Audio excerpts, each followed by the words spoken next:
Not with Norma, just a moment. Thank you. Okay, microphones are live. Camera good. You ready, Norma? Yes, we're ready. Yes, Mayor, we are ready. Thank you. The City of Riverbank Regular City Council and Local Redevelopment Authority Board meetings are now in session. Today is Tuesday, July 28th, 2020. The time is 6:01 p.m. These meetings are via virtual platforms only. There's no open public location. This meeting is being held in accordance with the Governor's Executive Order N-29-20 issued on March 17th, 2020 regarding the open meeting requirements of the Ralph M. Brown Act and the Federal Americans with Disabilities Act in the effort to help avoid the spread of COVID-19, to maximum transparency and provide public access to City Council meetings. Flag salute. Cal, would you do us the honor and do the flag salute?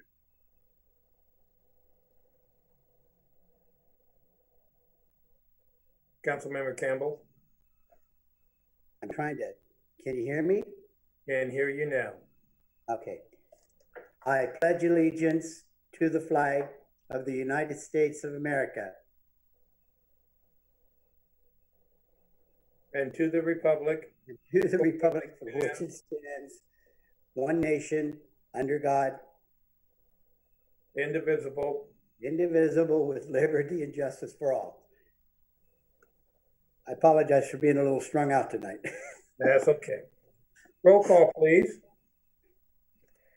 Council Authority Member District 2, Cindy Fossey. Here. Council Authority Member District 3, Cal Campbell. Here? Council Authority Member District 4, Darlene Barber Martinez. Here. Vice Mayor Chair Luis Uribe. Here. Mayor Chair Richard D. O'Brien. Here. There'll be no changes to the agenda. Any council or authority member or staff who has direct conflict on any interest on any scheduled agenda items to be considered is to declare their conflict at this time. Seeing none, we're going to proceed with item 1.1. It's a proclamation of National Health Center Week. Is Yamilet on the Zoom meeting? No, she is not. All right. Well, for her organization and several others that have really contributed to the health of a lot of individuals needing it, this proclamation for National Health Center Week 2020.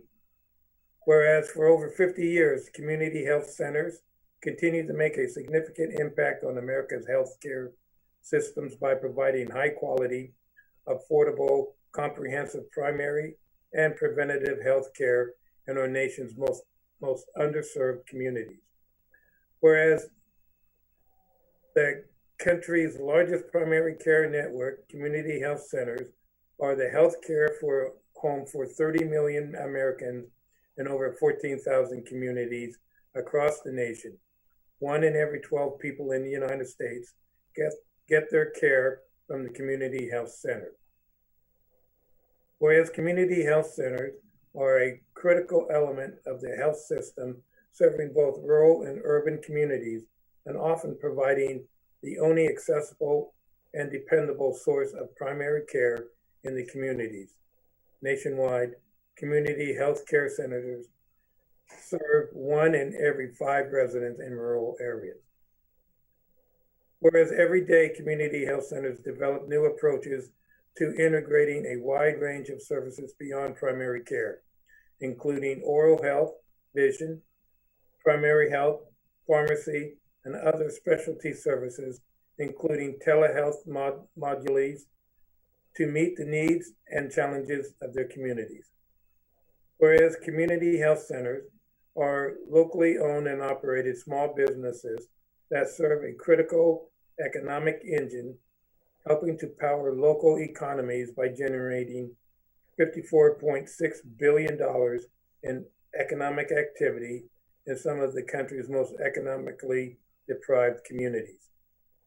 Whereas community health centers are on the front lines responding to emergency health care crisis, providing access to care for our nation's veterans, addressing the opioid epidemic, and responding to public health threat in the wake of natural disasters such as COVID-19 in 2020. Whereas during National Health Center Week, we recognize the more than 236,000 people employed by community health center nationally, including physicians, nurse practitioners, physician assistants, nurses, and other clinical staff who work as part of multidisciplinary and patient-centered clinics, teams designed to treat the whole patient. We celebrate the legacy of Americans' community health centers and their vital role in shaping the past, present, and future of American health care system. Now, therefore, let it be resolved that the City Council of the City of Riverbank does hereby proclaim August 9th through the 15th, 2020 as National Health Center Week. I encourage all Americans to take part in this week by visiting their local health center and celebrating the important partnership between America's community health centers and the communities they serve. Signed this date, July 28th, 2020. For the healthcare, community healthcare, we have one in Riverbank that has been going strong.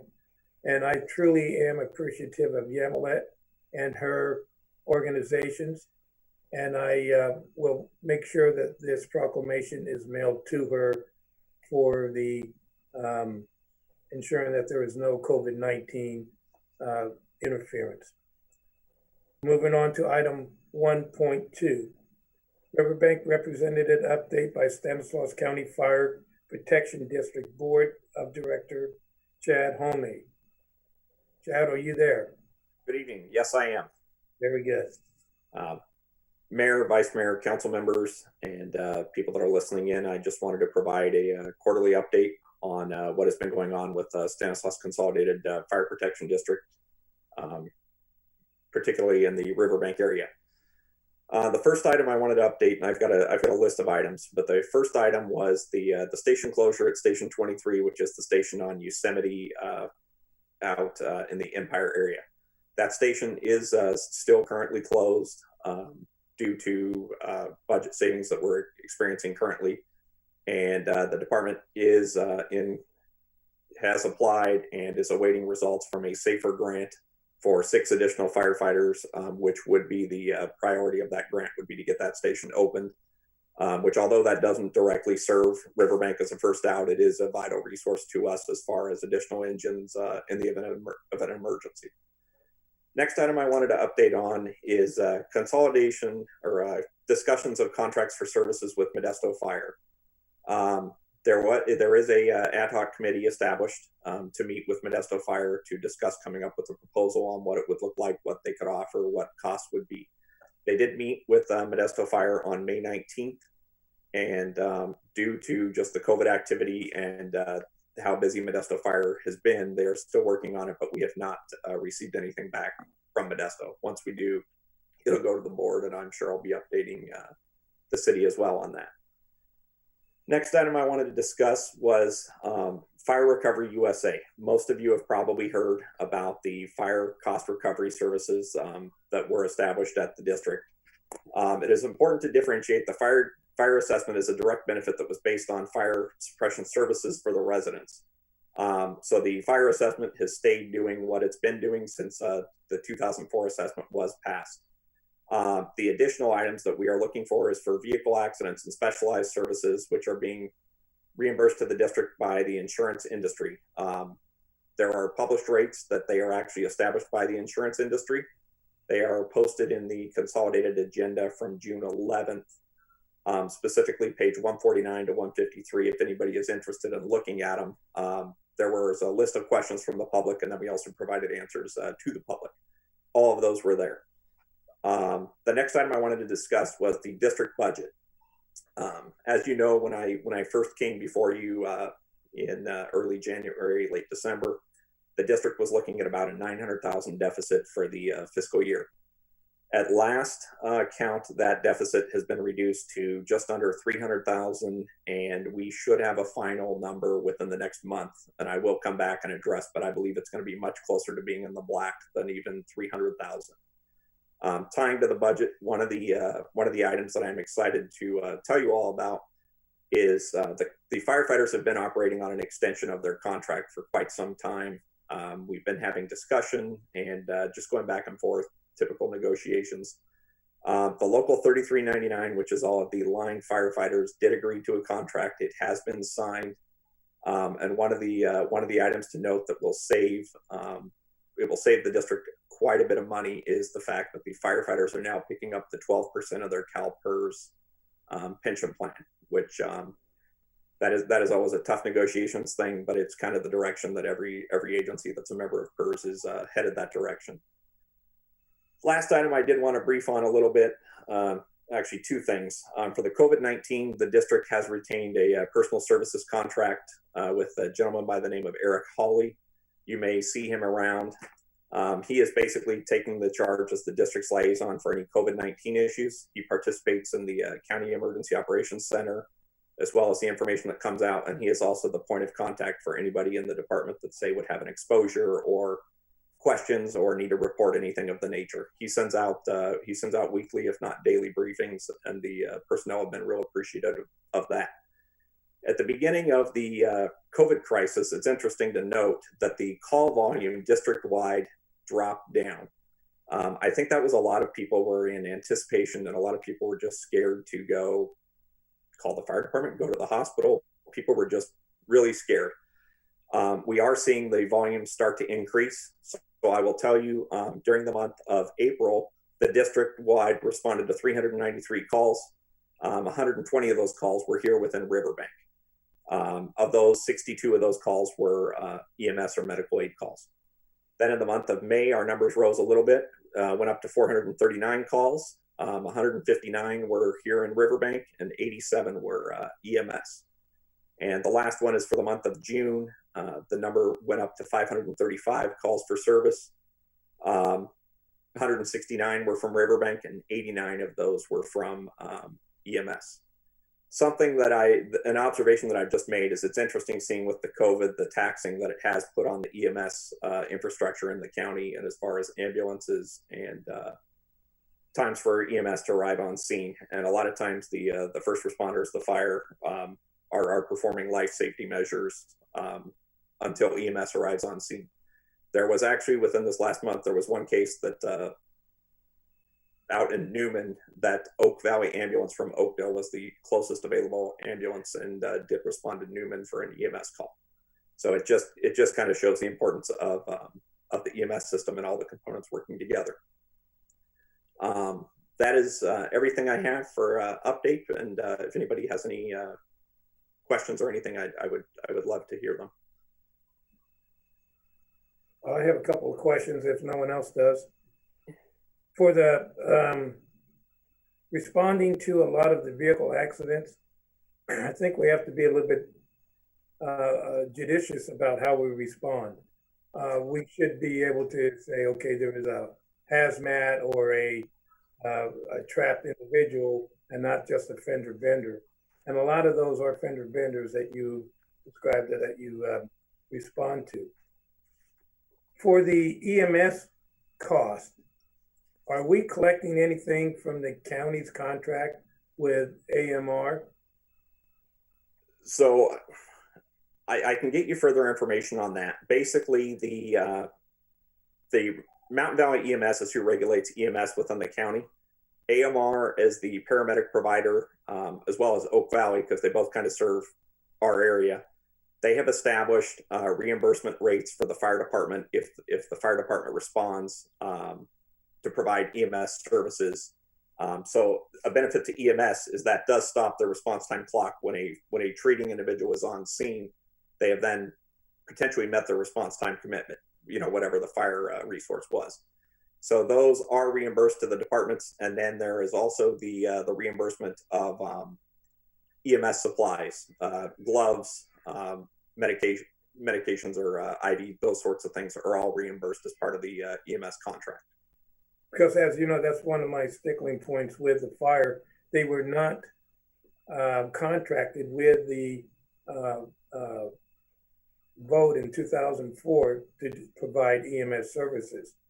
But we are doing that, so I want it to be a zero-sum game instead of having to pay extra for EMS qualified people. That should be picked up by the county. And I would like to have that go forward. The second thing, are we getting reimbursed for any river rescues from the sheriff's department? I can tell you, you're not. Okay. You need to start billing because they're the ones that are responsible for river rescues.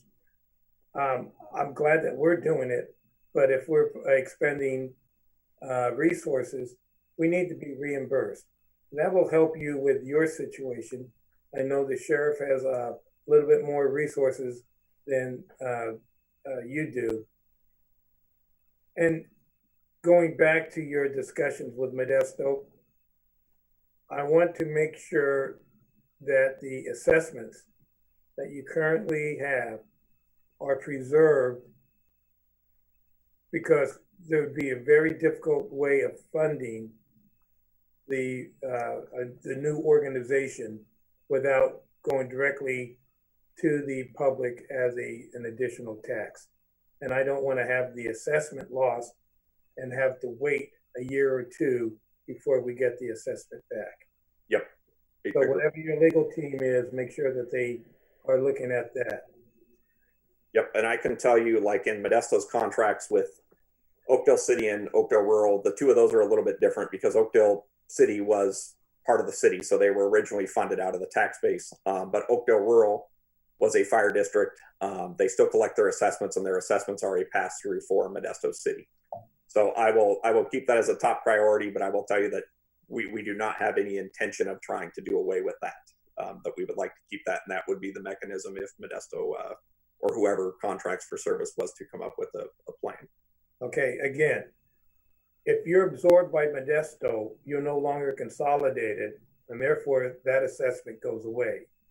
You have to preserve the boundaries of consolidated as an entity within the entire group, or the assessment goes away. And consolidated would still be a district just subcontracting to Modesto. That is how like the Oakdale Rural is set up today. And then the district would still have the unfunded liabilities from CalPERS and whatnot for the years that individuals worked for the district. Okay. Excellent. Any other comments, questions, interrogations? Mayor, I just had one question, if it's okay. Sure. Chad, the discussion that you're having with Modesto, is this, are you talking generally with them about sort of sub areas of your district, or has it started to almost kind of be a global discussion about maybe serving the entire area? I am not the consolidated has broken up into several different subcommittees. I am not a member of the contract for services subcommittee. So all I'm reporting back to you is what I'm getting at the board level, not from the, from the individuals or not having a seat at the table, so to speak. So I really cannot comment on that. Okay, fair enough. Thank you. And one other item that I did want to bring up that I just wanted to assure everybody that it has not fallen off the radar is Crossroads West. I just, I can't really report on that, but I am still actively part of the subcommittee, and I'm hopeful that we'll have some good news shortly. Well, thank you for bringing that up. Out at, what is it, Valley Home, or wherever not Valley Home, Oakdale Rural, there's a fire station there that land and construction costs $400,000. And I think that during our negotiations, I think that's going to be your new fire station out there in Crossroads West. We could do something with the facade, but You know, it's still a very functional building. So bring that back to your board. That's what we're considering, because you're having an overburden on one small section of the city, of your district, to pay for a fire station. So noted. And I have brought that up at the board, and I'll continue to bring that up. Thank you. Thank you. All right. Chad, thank you very much. I think you're doing a great job. Continue doing that. I'm sure everyone else agrees with that. The information flow is much better, and that you are taking direction and our concerns to heart. Absolutely. And thank you all for your support. And just once again, you know, if anybody has any questions, concerns, by all means, just reach out to me at any time. So thank you. Thank you very much. All right, item 1.3, PROS consulting update on the Citywide Park Master Plan. Thank you, Mayor.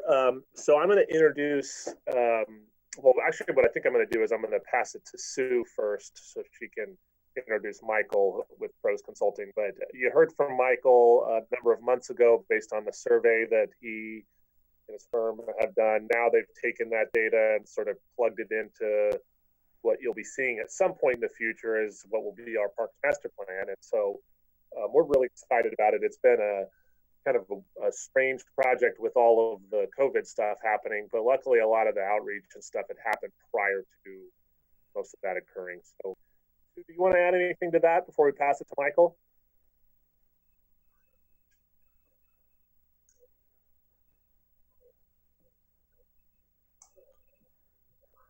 I think Sue's still muted.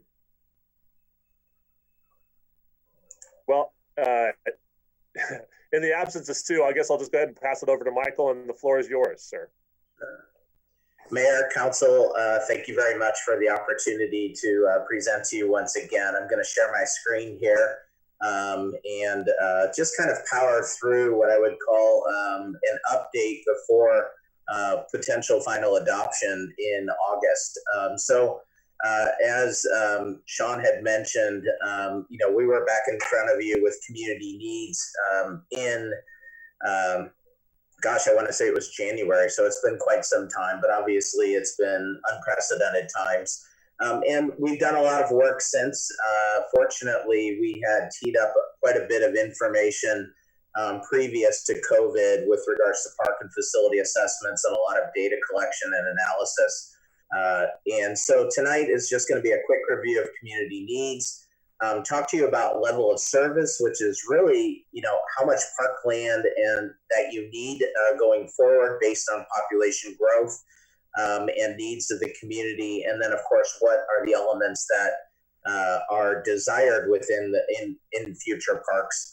Equity mapping is just kind of a different way of looking at level of service, and I'll explain that.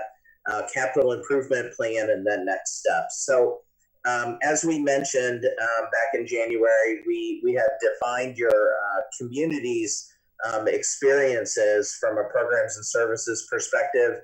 I will not read through all of these. You have seen these before, and you'll see them again in the final document. But at the end of the day, you have really high priorities, a diverse level of high priorities, from programs to community events, post-COVID, as well as some general informal utilization. Again, I'll emphasize the things at the bottom are not things that you should stop doing if you are already doing them. Simply, it's a matter of you kind of have them right-sized, so to speak, right now. And then the same thing with the facility and amenities perspective. Trails typically come out very high. You know, again, I think this is pretty consistent with what we had discovered during our conversations with the community and focus group and stakeholder meetings. So level of service, as I mentioned, is really about understanding your community's needs from a parkland perspective. And there's a lot of variables that go into developing levels of service. And I will not read all these to you, but simply we need to look at what your current level of service is, and simply we determine whether or not we should add parkland or not. current inventory and conditions. Is there a greater need to take care of what you already have versus construct new? What the opportunities exist to acquire and develop parkland. Other guidelines, market potential indices that we showed previously, community need, and not to be underscored in any way, shape, or form, financial sustainability. Not only do you have to develop parkland, but you have to be able to ongoingly manage and maintain that parkland. So as we've showed you before, your community is expected to continue to grow. You're currently at about 25,000, but with your annexation, you're likely to grow to close to 44,000. These numbers have been vetted through your community development department. And so we're pretty confident with these numbers. Again, the things can change as we've identified and noticed over the last 6 months, but this is the projection that you're looking at. You're going to go from what we would kind of call a smaller city to a mid-sized city once you kind of start approaching that 50,000 population. So that said, this is kind of where you're at right now in terms of overall parkland. As you know, no two parks are kind of created equal. You identify on the very first column the different types of parks, whether they be small mini parks, neighborhood parks, sports complexes, special use parks, like your downtown park. You're currently at about 89, almost 90 acres of parkland, and your current service level is actually not all that bad for California in any way, stretch of the imagination, but you're at about 3.5 acres per 1,000 individuals that live in your community. So then we turn around and do the same thing with those amenities in your park system. So whether it be athletic fields, sport courts, swimming pools, dog parks, and so on and so forth, as well as indoor recreation center space. And to kind of give you an understanding of how many of any one of these elements you have for X number of people. Your indoor recreation center space is about 0.83 square feet per person. And if you recall, as part of the needs assessment, that was certainly desired to be expanded, in particular for senior programs, as well as indoor exercise space. So when we look at our recommendation, and as I mentioned, there's a lot of variables that go into this, but we're recommending that you look to increase your current service level from 3.5 acres to 5 acres per 1,000. This typically translates to the number of park acres you will need over the next 15 years, which is 146 acres. One thing to note is that if you choose, or we choose as part of this plan, to not change your level of service, you're still looking to need to develop 74 acres of parkland simply because of growth. And so over, it's less, it's a little bit less about the change in the recommended level of service as it is kind of keeping up with growth.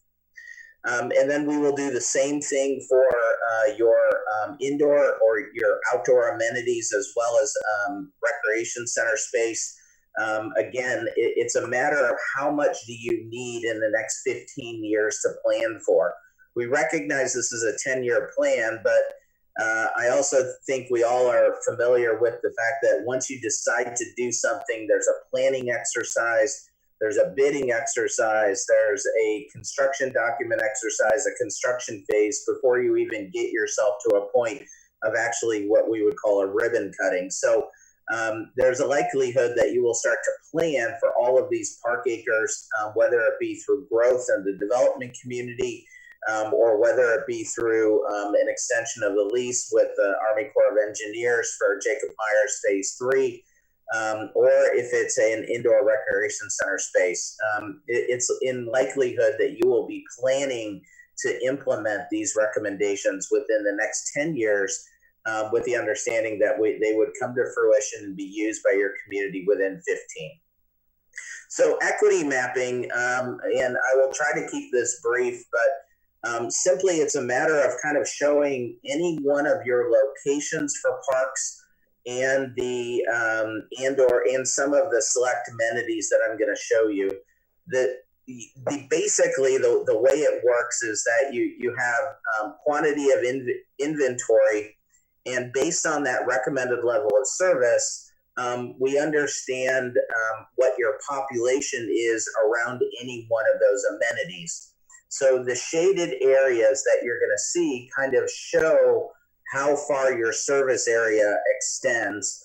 The unshaded areas kind of show where you potentially have gaps in your parks and recreation system. This, the mapping, I think it's important to recognize, is based on your current population today. So if you were to do nothing over the next 10 to 15 years, the circles that you would see would simply get smaller in size because of the fact that you're in your community going forward. So mini parks, you can identify and you can see where your mini parks are. Again, some of the circles are going to be larger and some are going to be smaller. It's simply a matter of the population density in and around each location and or the size of the park. And so we know that Plaza del Rio is pretty small in relationship to, say, Hutchinson Park or even Wharton Park. Neighborhood parks, you actually have some pretty decent coverage. And if you were to kind of look at where your mini parks are and your neighborhood parks are, you have good coverage between mini parks and neighborhood parks from the community as a whole. Community parks, it's just Castleberg Park for you right now. And that is the extent of coverage that Castleberg Park provides. Special use parks, the skate park is really small in size. That's at Plaza del Rio and or close to Plaza del Rio, and it is pretty small in terms of the coverage. And then your sports complex is really on the outskirts of town right now, but we fully recognize that through development that is likely going to grow in size, and therefore then the coverage will increase as well. Dog parks, because of what was included in Jacob Myers Park just recently, you have excellent coverage. However, as your community grows and the desire of your community for dog parks, we're going to obviously, I think, look at recommending at least one more dog park for you at some point in the future. Picnic shelters, another high need in your community, decent coverage. And if we were to take kind of the community center park and Jacob Myers out of the equation, you would have some really sparse coverage. But you do have good coverage. But again, this is an area that your community desires more of. So in likelihood, we are going to recommend additional shelters, picnic shelters going forward.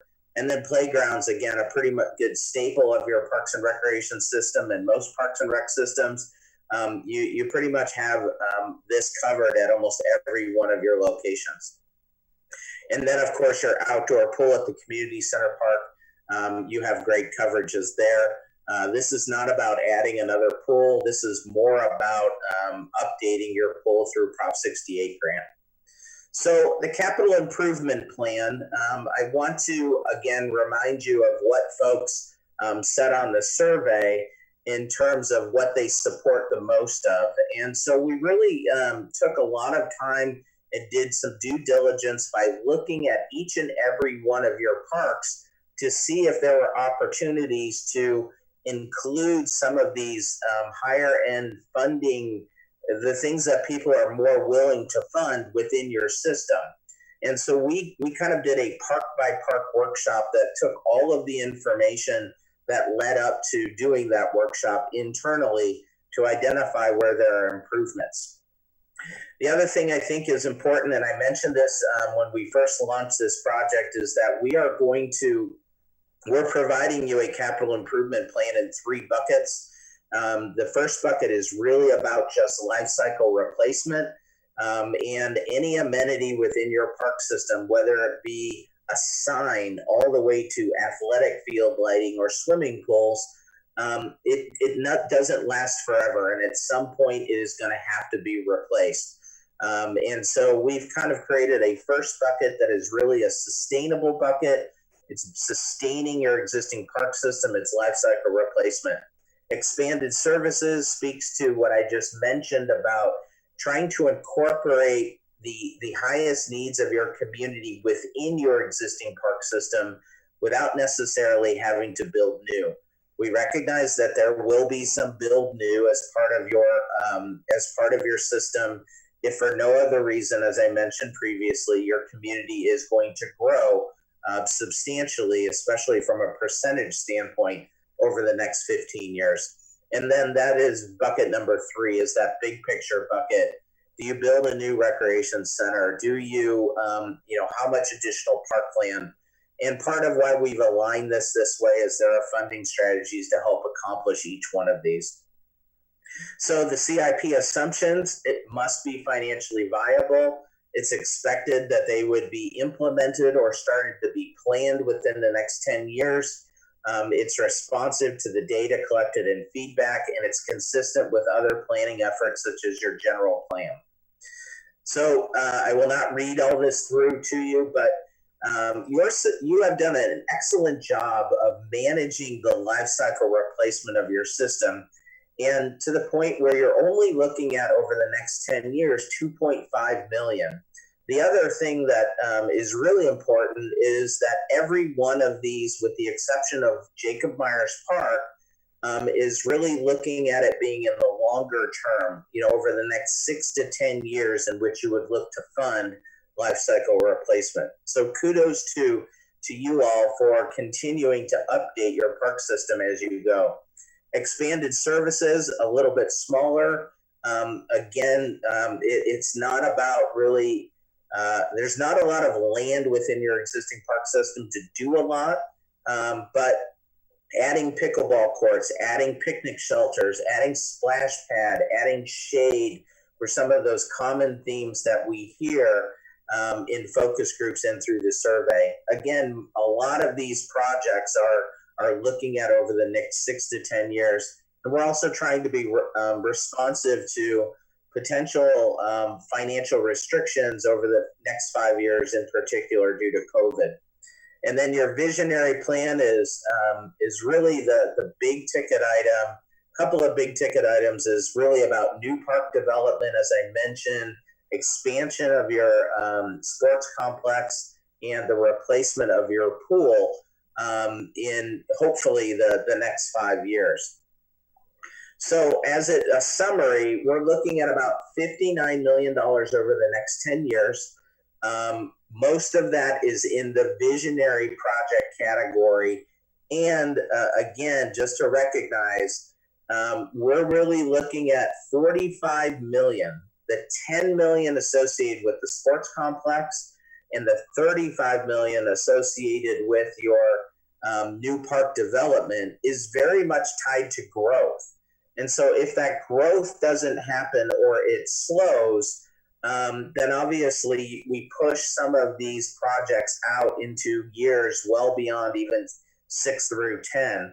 So I think it's important to recognize that of the 59 million seems like a big number, but 45 million of that is tied to your community's growth.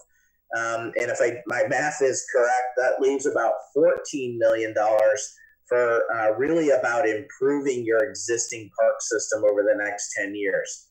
The other big driver of this is to recognize that 9 of that 14 million is really tied to community center park and the replacement of your pool.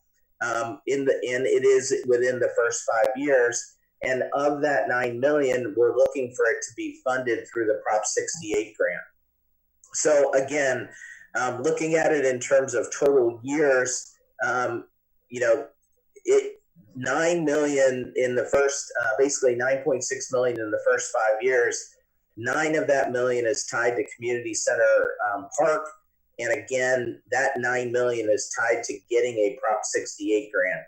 So if you had to look at what the city is looking to fund in a capital improvement plan for your park system over the next 5 years, It's really about $600,000. And again, 45 million of the total is tied to growth and parkland expansion due to that growth. So our next steps are really to kind of finalize the master plan. It's in final editing stage. Hopefully that will make its way to you within the next week or so.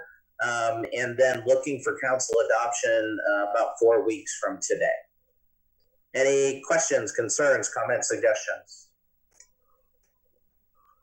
Just Vice Mayor Uribe here. Just a quick comment. Very well put together a slideshow you put for us. Really good job, Michael. Thank you. You're welcome. Michael, you had some covered parks that or areas that were not included, such as Sorensen Park. Some reason the picnic tables got up and walked away, but it's still covered. So those could be included too. Okay. One of the areas that I'd like to see developed in your park strategy is under the Hetch Hetchy line. In Modesto, they have miles and miles of bike paths under their Hetch Hetchy line. And I think that that would be a great resource to develop. It'd only be cost of the development, not of any land purchases or anything else. Right. Since Hetch Hetchy or San Francisco PUC is now talking with us, maybe we could present that idea to them. Okay, absolutely. I will incorporate that into a strategy as well as a potential capital improvement plan. I think one of the things I think you all recognize is that anytime you look to develop something new, there's that soft cost associated with doing the planning. And I think that is important to recognize, and we'll certainly at the very least incorporate the soft costs into your capital improvement plan. Okay, thank you. Any other comments? Great job, Michael. Thank you very much. You're very welcome. Thanks all. I appreciate it. We'll talk in a month. Stay safe and healthy. You too. Thank you. Thanks. Item 2, public comment. No action can be taken. At this time, members of the public may comment on any item not appearing on the agenda and with the subject matter jurisdiction of the city or the LRA boards. Individual comments will be limited to a maximum of 3 minutes or 3 minutes. Under state law, matters presented during the public comment period cannot and will not be discussed or acted upon. Annabelle, did we receive any written comments by 4 p.m. today? Mayor, we did not receive any written comments today. Is there anyone wishing to speak at this time? There is no one wishing to speak. May I proceed to the next item? Yes. Item 3, consent calendar, consisting of item 3.A, waive readings. Item 3B, a resolution of the City Council of the City of Riverbank, California, authorizing the destruction of certain city records retained by the Parks and Recreation Department. Item C3, acceptance of the 8th Street overlay project completed by George Reed, Inc., and authorization to file a notice of completion. Item 3D, readoption of ordinance number 2020-008, approving a development agreement by and between the City of Riverbank and Cannabis, LLC, a California limited liability corporation doing business as Cannabis. Item 3E, a resolution approving final map 01-2020 for McRoy Wilbur Communities, Inc., APN 062-022-003. The project consists of a tentative map to subdivide approximately 9.4 acres into 49 single-family detached residential lots, overall density 5.21 units per acre, and approximately 1 acre park. associated with street, water, sewer, and storm drainage improvements. Is there anyone wishing to pull any items or have a recommendation?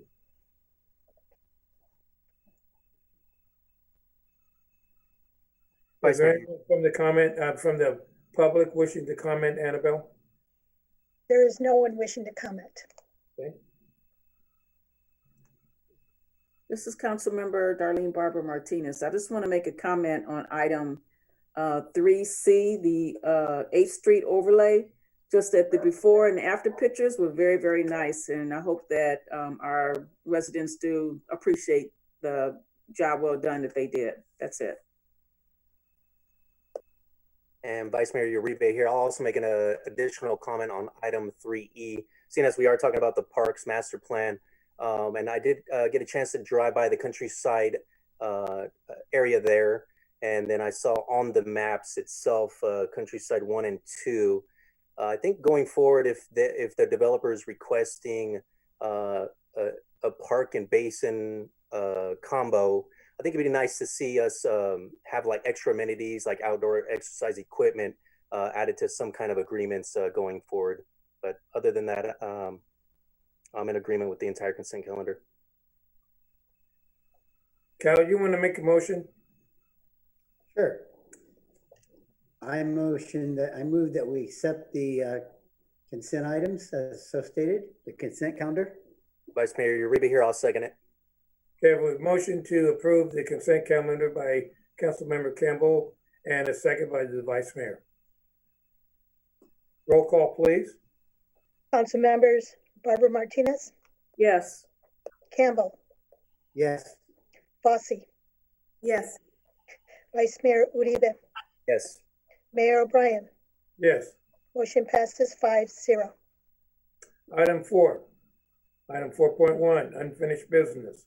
A second reading by title only of proposal ordinance number 2020-009, amending title 11, business regulations, chapter 120, cannabis regulations, section 120.61, penalties by repealing section 120-61 in its entirety and substituting it with a new section 120-6.61 penalties to the Riverbank Municipal Code of Ordinances. Mayor, there's no additional report given this evening on this item as it was first read at the very end of June. I will just state that the chief could probably tell you we had a fairly large marijuana bust a couple weeks back that I think there was roughly 500 plants. So had this ordinance been active at the time, that would have been $500,000 in fines and a lien essentially on the property. One other quick item that was asked that I just want to be clear about. If you read the ordinance, there's a section that talks about the $1,000 fine, and then it also has a section that discusses a daily penalty.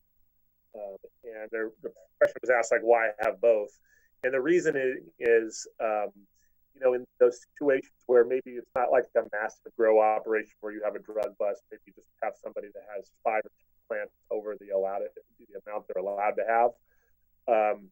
It could give us the ability not only to fine with the lien, but if they don't comply by eliminating those plants within a reasonable time frame, it gives us the ability to kind of keep assessing that fine, the additional $100 until they remedy the situation, because it may not always be huge 500 plant grows. This ordinance may also just apply to somebody that has 20 plants in the backyard as well. And that's pretty much the report, unless there's any further questions or comments. My only comment on that, Sean, is that although I do agree with the additional fines of $250 per plant per day in excess, that just gives them a more rapid processing of the plant before. But it's not, again, we're not here to fine people or cite people for what they're doing. It is to prohibit or make them understand that we're serious and that we want them to abide by what is the established law. Are there any other council comments or questions? Annabelle, is there anyone that would like to make a comment? There is no one wishing to speak. Thank you. Is there a motion to adopt ordinance 2020-009 as presented? This is Councilmember Darlene Barber Martinez, and I make a motion that we adopt item 4.1 as stated. Councilmember Cindy Fossey, I second. Okay, we have a motion by Councilmember Barbara Martinez and a second by Councilmember Fossey. Roll call, please. Council members Barbara Martinez, Yes. Campbell, Yes. Fossey, Yes. Vice Mayor Uribe, Yes. Mayor O'Brien. Yes. Motion passes 5-0. Public hearing. Item 5.1. A resolution granting an easement dedication to Pacific Gas and Electric on city property APN 247-250-002, 004, and 002, as described in the easement deed. Very much, Mayor. I have a very quick PowerPoint I'm going to pull up just so that you can see the area that is in question here. And share my screen. Okay, so that should be up for you. So this request comes from a farmer. His name is Bruce Beard, and he actually has a walnut orchard that's just, I'll pull this up, that's on the map there, that's just to the west and also north of the most furthest ponds that we have at our wastewater plant to the west, so to your left, your screen. Ironically, we actually purchased this land that we have the ponds on from him some years ago when we needed additional disposal area. So essentially the request is this. There's an old agricultural well on the left-hand side of your screen where I've placed a little line there. There's an old agricultural well over there that hasn't been in production for many years. And my understanding is that his desire is to put it back into production so that he can irrigate his walnut orchards. And I believe in the past it had been powered by a diesel generator, probably just as additive measures for when he needed additional water, maybe during a dry time. Anyway, now part of his concept is to get it energized with permanent power. Certainly it's not only better for the environment since you're not running a generator at all times, but also a lot cheaper probably to operate. So in order to do so, the way that the PG&E has proposed the design of the pole, they kind of have to come across and barely cross over a section of city property that you can see here, which is the very southwest edge of our wastewater plant. It actually is almost silly because it's so little area, but you know, this is public property, and so there needs to be a reasoning for use of public property, especially when it's for private operation. And as we looked at it from not only just a good neighbor perspective, but also there were some other sort of strategic advantages to granting this easement. First of all, in the event that the city ever needed a closer source of power at the southwest side of that plant, we would be able, you know, in concept, to pull a line off of that pole and set up our own meter over there. Secondly, this is a much more longer term strategy, but at some point in the future, the city's sewer master plan conceives of an underground sewer lateral that will go from the west side of Riverbank essentially under the river and up, and if I'll go back to this map, up right about, probably about 300 or 400 yards from where my little orange line there is. And so we will at some point need to ask Mr. Beard to give us an easement to get the line to the plant going eastbound. And so I told him on the phone the other day that I'd like him to have a fond memory of the city of Riverbank when we come out to that. And then finally, one other one that Michael brought up to me is that in a funny way, having an active well that's pumping groundwater at that location is positive for us too, because in very, very wet months, sometimes these ponds are, not all the time, but sometimes they get full all the way to the very end. And we can run into oversaturation problems. And so it actually is to our benefit to have someone pulling some water out of that small geographic area there. So for all those three reasons and the fact that it really affects nothing at the plant, we're recommending approval by. Are there any questions?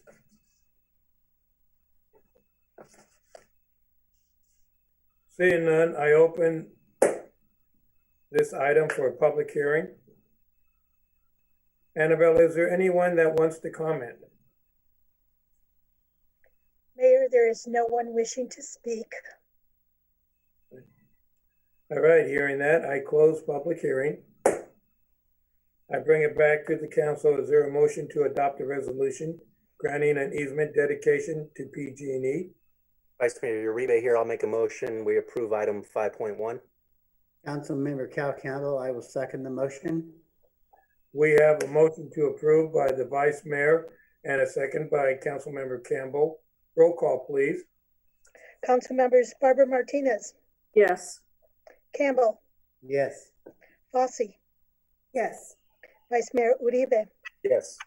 Mayor O'Brien. Yes. Motion passes 5-0. Item 6.1, utility billing discussion and feedback. Thank you, Mayor. We are now again at, I guess this will be third time talking about what we want to do about utility bills. I know when we started this, we didn't think we were going to be in this crisis for quite this long. And so Maricela has some options for you with regard to how you'd like to proceed with primarily what we want to talk about is late penalties and interest. So Maricela, you can take it away. So good evening, Mayor and council members. Tonight we have for you once again that discussion about utility billing and how we would like to proceed with those residents who are unable to pay on the due date, which is July 31st for this utility bill. So typically what we would do is come July 31st, we would take payments online up through 11:59 p.m. And then the next day we would immediately assess a 10% penalty. Obviously, because of the COVID pandemic, we still have many members of the public who continue to be unemployed, who continue to be working less than their normal hours. And so they find themselves in the difficult position of being unable to pay. The governor's orders to not turn off any water services still remains, so the city would not proceed with any shutoffs due to unpaid utility bills. But we would like council to consider the options that we have presented to you before with regards to applying penalties to utility bills who still remain unpaid. So obviously the first option is status quo. They have until July 31st to pay, and then on August 1st, we would assess the 10% penalty. The second option is to simply delay the due date. So rather than having it due on July 31st, we give them an additional 15 days where we don't assess any penalties, but then on that 16th day, so usually, so August 16th, we would go ahead and assess the penalty. Or the third option, which is the option that council has selected in the past, is to simply not apply the penalties. And so typically that would give them until the end of the month of August to pay. because come the end of August, we will be processing a new bill, and then they will be receiving a new invoice in September. So the reason that we come to you with this item is that there are financial impacts to this decision. We would lose approximately $30,000 in penalties if the decision is made to waive them. So I'm available for any questions council may have. Councilmember Barbara Martinez, I don't have any questions. And I just feel that due to COVID-19, and there were some businesses that were open, then they had to close again, and then they could open again, and now they're closed again. So I just think that my opinion is that we do the right thing and revisit this at the next billing cycle, and not ask for any late fees. And let people know too that they have options of how they can pay. They don't have to pay the whole bill. They can pay half. They can, pay as much as they can, if they can. And I just think that we should do the right thing and take care of our residents at this unforeseen time. Thank you. I agree with you, Darlene.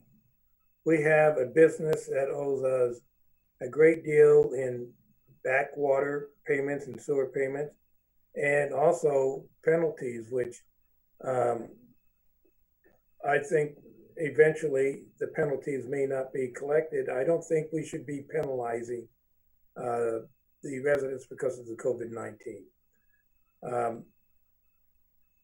The penalties help provide monies for those who cannot afford the total amount. That's what we have our kind of like a grant system, Maricela. Our rate assistance program. That's it. So that will be shortchanged, but I'm sure most of the people that are in the dire straits are already in that system. So we'll take care of them. And I'm sure that within our next item, we could discuss further on how we can help everyone within the city. Councilmember Uribe here. I agree with you, Mayor, and with Councilmember Martinez. And that's all I'm going to say. Vice Mayor Uribe here. I'd have to agree. I was going to touch on that. It's something that we could use possibly in the CARES funding to help out our communities. So I am in agreement with option 3 as well. I think with what we've heard from unemployment not being issued also is timely. I think it helps our residents to give them a little bit more time. Thank you.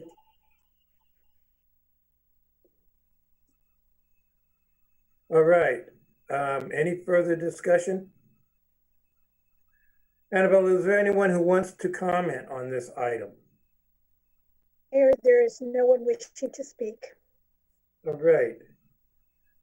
Okay, we are going to take a vote, and there are 3 options that were out there, and I want whoever wants to do option 3, which was to protect and Maricela, could you restate option 3 precisely? Yes, option 3 would be that the city would not apply any penalties to the utility bill that is due by 31st. Vice Mayor Uribe here. I'll make a motion for item 6.1, option 3, as Maricela stated. And this is Councilmember Barbara Martinez. I second the motion. All right. For item 6.1, we have a motion by the Vice Mayor and a second by Councilmember Barbara Martinez for option 3. Roll call, please.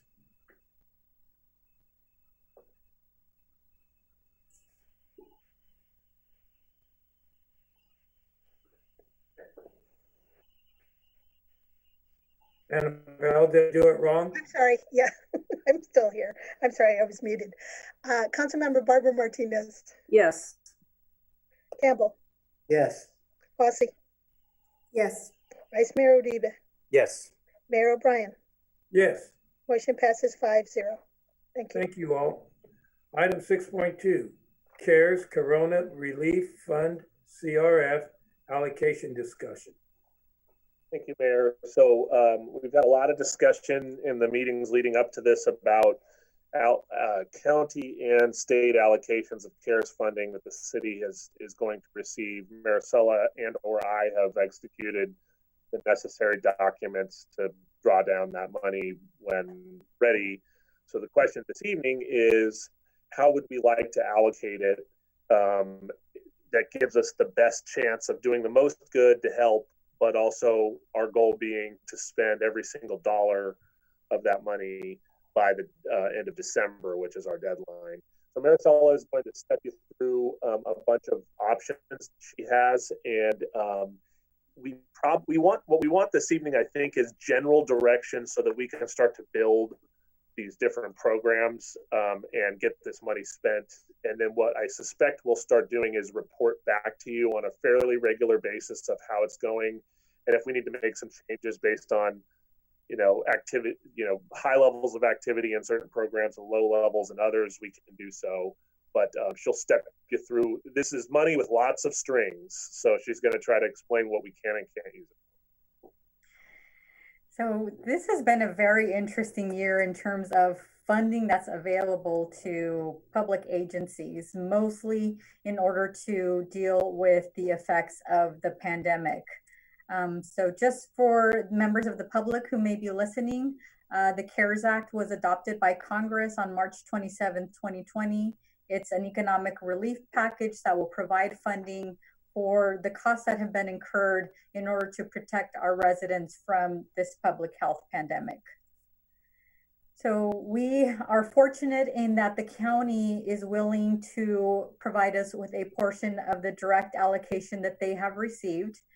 So they have already allotted to the city of Riverbank $536,000. They are requesting that we provide them with a spending plan of how we will allocate and spend these funds by December 31st. And they have given us very specific parameters based on the Department of Treasury guidance on what that funding can be used for. In addition, the city is also eligible to receive its own direct allocation through the budget adoption of the state of California for an additional $309,000. So that's a total of $845,000 that I wish I could spend on many things, but unfortunately is limited on what we could spend that on. So some of the options that we presented in the staff report are what we are presenting here and that we would like for you to consider. The reason that we have included these options is that they seem the most viable for our city. Obviously, we only have a 6-month window for some of these options to be able to expend the majority of those funds. We are able to recapture some of the funds that we have already spent since March 31st. And so we will attempt to do so as much as we can. And then we would like a plan in order to spend the balance of those funds. So first option we're looking at is public health expenses. Expenses that we've had with communications, expenses that we will have with enforcement. So currently the city of Riverbank has been spending a lot of time through code enforcement, through the city manager, through building and planning, in order to make sure that our businesses are aware of the new city mandate to wear masks. Although it was a state mandate and we had been encouraging everybody to wear masks, now obviously with the new ordinance adopted by the city council, it is now a city mandate which has fines that could potentially be assessed to businesses who are not in compliance. And so we are actively having staff go out to visit businesses, to educate them, to provide them masks so that they would be able to offer them to members of the public who come into their business without one. So communication and enforcement is one of the areas we would like to provide some funding for. Obviously, acquisition and distribution of PPE, so it's protective gear. In our case, we're looking specifically at masks. So we have implemented our mask giveaway program. Currently here at City Hall, we have them available on Mondays from 4:30 to 5:30. And we've had members of the public come in to pick up boxes of masks. We have also shared them with our local faith-based organizations or churches and some of our food sharing programs as well, so that they can distribute those as members of the public reach out to them for assistance. We'd also like to provide funding for disinfection of public areas. So whenever we have any equipment that's needed to disinfect our restrooms that are located in our parks, or whether it's our picnic areas, or even City Hall, when we do have members of the public start coming into City Hall, we would like to make sure that we have funding available to make sure we're properly disinfecting. Technical assistance to local authorities.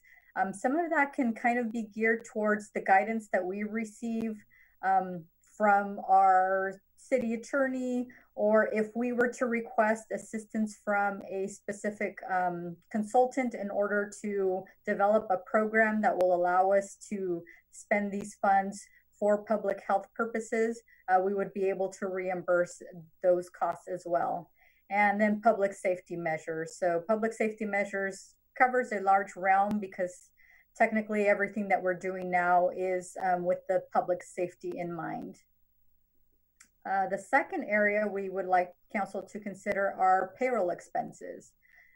So the state is being a little bit more flexible with the cities on our direct allocation that we will be receiving from them. So some of the options that they have been able to offer us is being able to offset costs of law enforcement.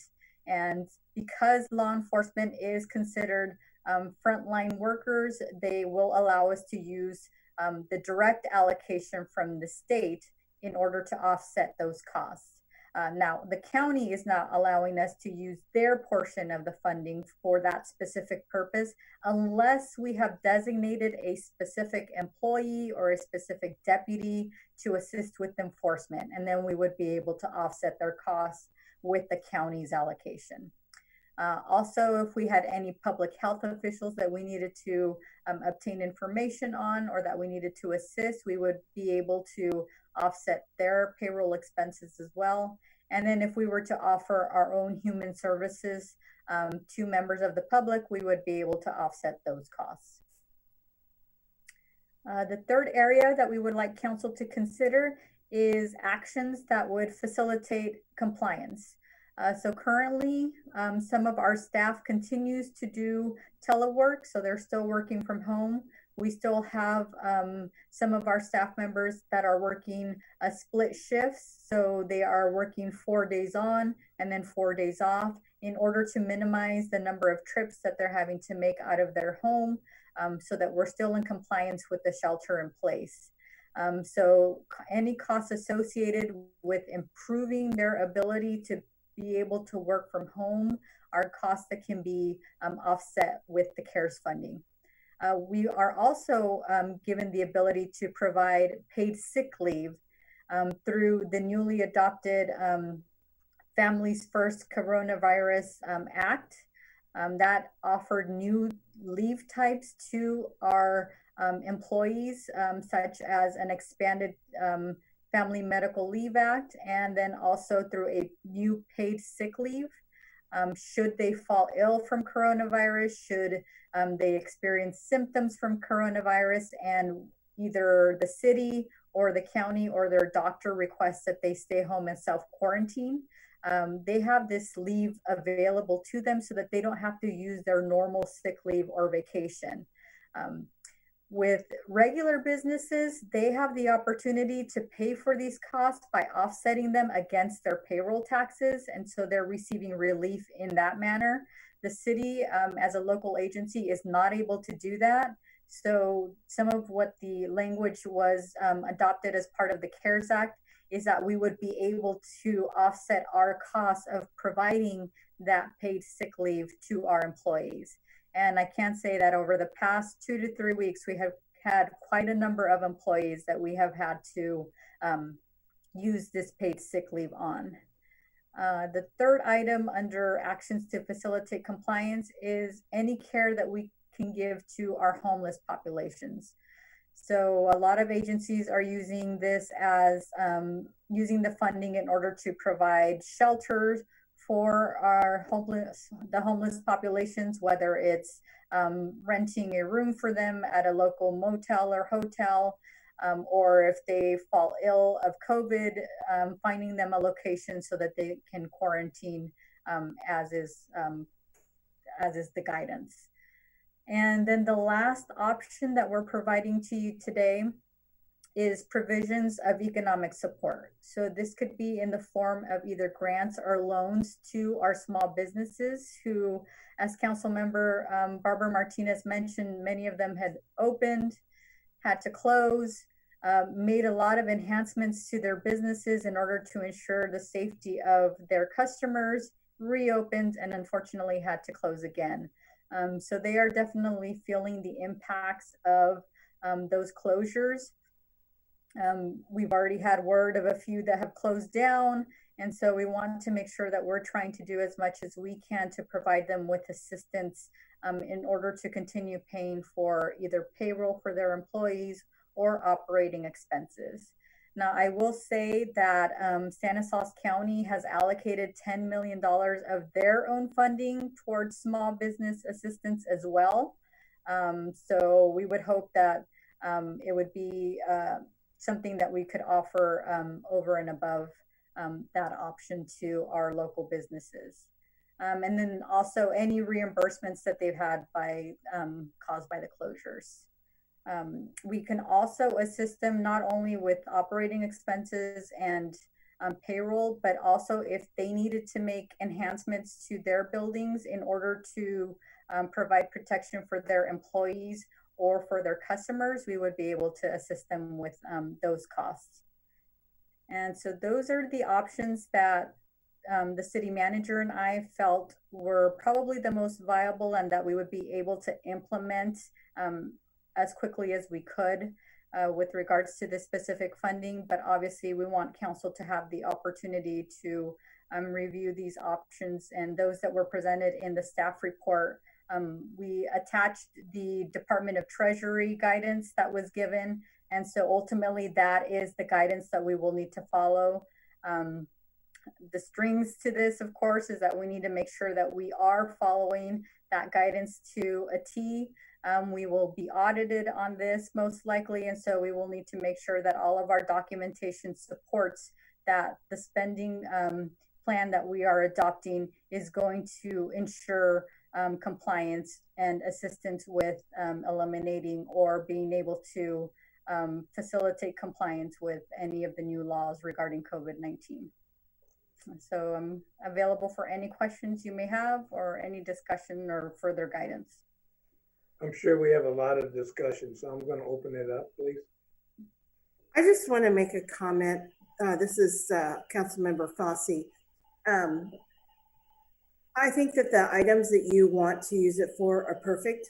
And I know past practice has shown me that both the city manager and the assistant city manager follow the protocol that will allow us to get the maximum amount. So I'm good with them using this as a guideline and choosing what they feel gives them the best bang for the buck, and that they know that they can meet those guidelines, because it's really important.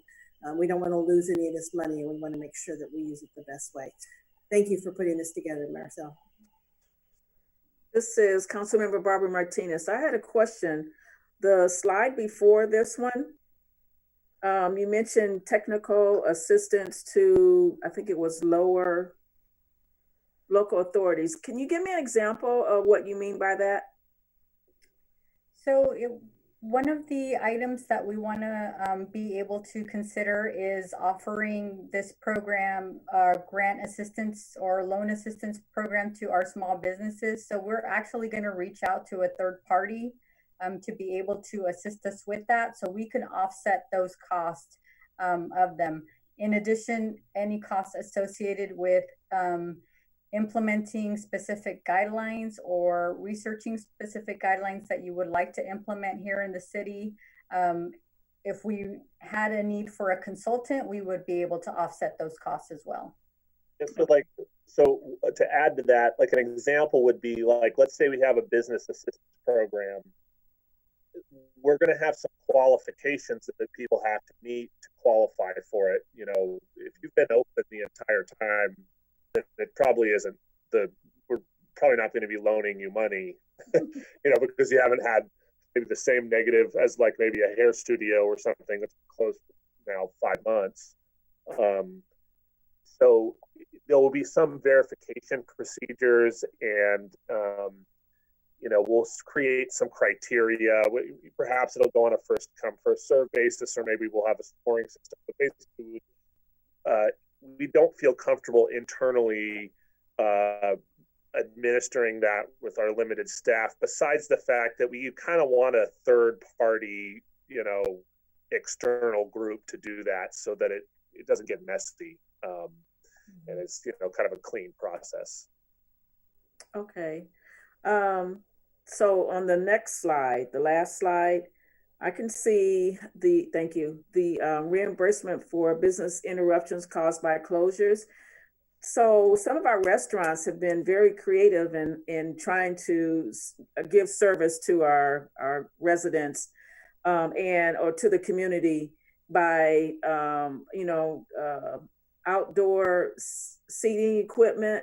They've been improvising, and maybe this could be a way that they could get some reimbursement for the ones that have spent their own money trying to do just that. I like the options in the plan, everything that you put together.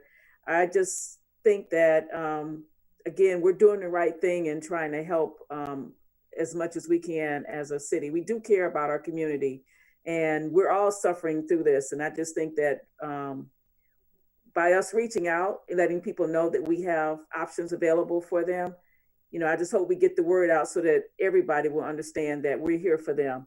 And care for the homeless populations. I guess we would need to have more resources from our community services agencies to come out to help us out with that, because I know that they don't always go looking for help.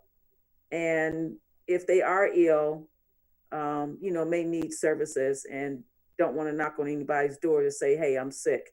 So I just think that we need to let community services understand that we are here, we're Riverbank, and we need their services too, and don't forget us.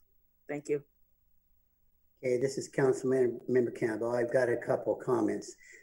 My first one is, I think we really need to look hard at the businesses, as Councilmember Martinez mentioned, that have gone backwards and forwards and have really not been open at all. Some of these are your barbershops, your beauty salons, nail salons, toes, whatnot. And these businesses have not been open even a couple of weeks in the last 4 months, because they opened up and were immediately within 2 weeks told to close down again. And I think we need to pay very much attention to those businesses, because they just haven't really created any revenue. And some of them haven't gotten revenue from previous money that was given out by the county and the state. So I would say we need to focus on some of those businesses that just haven't gotten much of anything and have not been able to work as a priority. Another thing that I'm concerned about too is, I have nothing against the homeless. I think it's great. But from what I read on the state document, the impression I got was this money is to go to prevent more homelessness, not to go basically to put the homeless into places. This money is to help the people that aren't getting the funding because they're not working, because the government told them to try to make it. So I would like that point clarified. And again, I have nothing against the homeless, but I want to see that we use it correctly in the correct manner that the state has asked us to do. And I really want to try to do something, because I have a lot of I know a lot of barbers and beauty people that are good people, and they just don't, they're on their last legs. And same thing with the restaurants. I think we need to help them. And we've got some new businesses, believe it or not, that are opened up. I think we should keep an eye on them and try to help them out too, so as they get started. Thank you. Vice Mayor Uribe here. So I think COVID-19, it's affected every corner of the city of Riverbank. So I'd like to see this funding stretched out through as many of those categories as we possibly can. I'd like to see the state funding cover all of the code enforcement and law enforcement expenses. As far as for the county, I think the bulk mask purchase was a hit. I saw one business be super creative. They actually put the box of masks right at the entrance. So if you walk up, don't have a mask, you can just grab one and walk right in. So I'd like to see more of that, because I know we're still having some issues with some of the smaller businesses there. I'd like to see us actually double that purchase to. I know we spent $10,000 the first time. We're already pretty close to depleted, so I say maybe 20,000. Let's double it, and then we can reassess it, like staff said, in October. I do like everything on the list. I like reimbursements for the staff time, expenses for disinfecting facility or public facilities, public safety measures, payroll expenses, paid sick. I love all that. As far as the homeless, I had a conversation with CSA today, and they, I believe, emailed Sean. We're putting together a hot spot list. Sean, did you get that list today? I got it right before the meeting, but I haven't had a chance to look at it yet. Okay. And then did we ever get an update from Kyle De Jesus in charge of outreach? Yeah, I did talk to him. I have a call with Tina Rocha at the county. I'm going to give her a ring tomorrow because she's sort of leading the CARES funding on the homelessness side. But my question, which came from Vice Mayor Uribe, was, what are some kind of innovative, interesting concepts that they have for helping homeless folks? The obvious things are, if they need to be in a hotel because of the sick, that makes sense. But there probably are other creative ideas since they carved out homelessness as sort of a key issue here. So I'll as soon as I have that, I'll circulate it to council. Thank you, Sean. Yeah, I think we need more clarification so we can still know how to exactly help our homeless population. I do like that idea of a third party reaching out to Opportunity Stanislaus or another entity for small business grants. They definitely need it. And we touched on this one on the last item, utility bill, and definitely if we can do anything there as well. And then we can, as we go, reassess it again in October. Thank you. Mayor, Mayor, one other thing I wanted to mention, just for council, that we have discussed, it didn't make it in the PowerPoint, but actually Maricela and the city clerk and I were all talking about the other day, that we can also use some of these funds to make some physical changes to the council chambers, because, I hope we don't have to do Zoom forever. And at some point, it may be appropriate to begin to meet even in a limited capacity there. And so we've thought about some other models that exist out there with, barriers or just additional safety kind of improvements we can make to the space so that when meetings resume, they can be as safe as possible. I like that idea, but more importantly are the safety protocols you're setting in place for your employees. I'm going to agree with a lot, but I'm going to put priorities. Our residents have, a lot of them have 2-3 jobs to make ends meet, and they've lost 1 or 2 of the jobs. And so their income has been greatly reduced. I believe that we should be looking closely at the utility bills and how we can support the residents that have lost their jobs, either their first, second, or third part-time job, that help them make ends meet. Yes, it's $30,000 that we'll be losing, but I think we'll be able to keep the residents that we have and where we're going in the future. I think that we should consider the second spending package coming down as being also an additive to our spending plan. And I believe we look closely at businesses and then communication plans, which will include the next option coming on up, because we have traditional methods of communication, and we have traditional methods of not listening to communication. So we need to look forward, and I guess our next item might be able to help us with that. But yes, we need to have grants to businesses if we can afford it. But always backtrack your total number of 845,000, I guess it was. Backtrack how much you need to help with the residents. Backtrack how much you need to do for the to the businesses, and what you need for the city business to continue, and make sure that we don't overcommit, because that comes out of the that could come out of the general fund. Okay, with all of that, Annabelle, is there anyone from the public that wishes to make a comment? Mayor, there is no one wishing to speak. Okay,